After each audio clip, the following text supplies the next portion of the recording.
Sir আমার একটু সাহায্য করেন না স্যার, আল্লাহর দোহাই লাগে আমার একটু সাহায্য করেন স্যার, আমি বিপদে পড়ছি স্যার। স্যার আপনারা সাহায্য না করলে হাসপাতাল থেকে বাচ্চাটারে আনতে পারুন না স্যার, আর একটু সাহায্য করেন স্যার, দোয়াই লাগে। স্যার মা সারা বাচ্চাটা হাসপাতালে কান্নাকাটি করতেছে স্যার, আমার পোলাটা একটু ছুটে আনতে হবে স্যার, স্যার আমার একটু সাহায্য করেন যা পারেন স্যার। ও স্যার বাচ্চাটা অনেক কান্নাকাটি করতেছে মনে হয় স্যার, বাচ্চাটাকে দেখার জন্য বুকটা পাইতে যেতেছে স্যার, একটু সাহায্য করেন স্যার, আল্লাহ দোয়াই লাগে স্যার।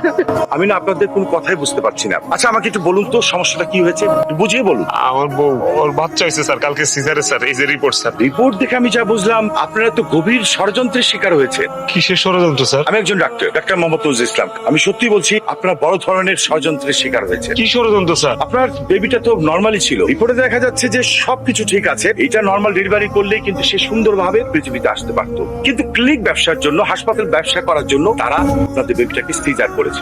দেখছেন আমার মতো গরিব রে কেমনে হয় স্যার, আমি গরিব মানুষ, আমার প্রত্যেকটা টাকার তো হিসাব আছে স্যার। আমার বাচ্চাটা এমনি আটকে রাখছে স্যার, সিজার করেছে স্যার, আমার বউটারে কষ্ট দিছে স্যার। স্যার স্যার আপনি এটা ব্যবস্থা করে দেন স্যার, আপনি যেহেতু ডাক্তার স্যার, আপনি একটু লোন স্যার ভিতরে স্যার।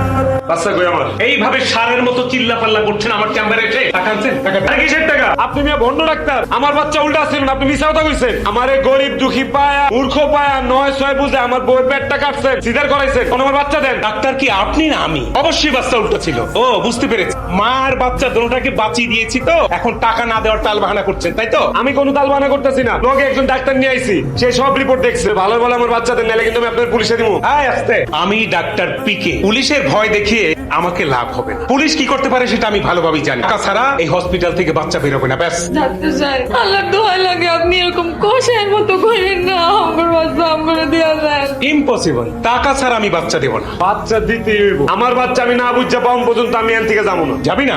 আমার ক্ষমতা সম্বন্ধে ওদের কোনো ধারণাই নাই। আমার ক্ষমতার নমুনা দেখে ওদেরকে হাসপাতাল থেকে বের করে দিন।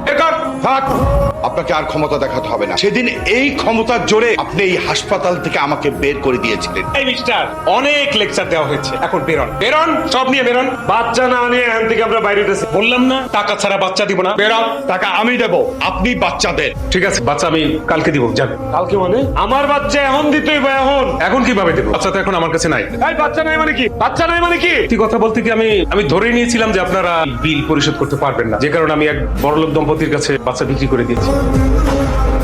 কি?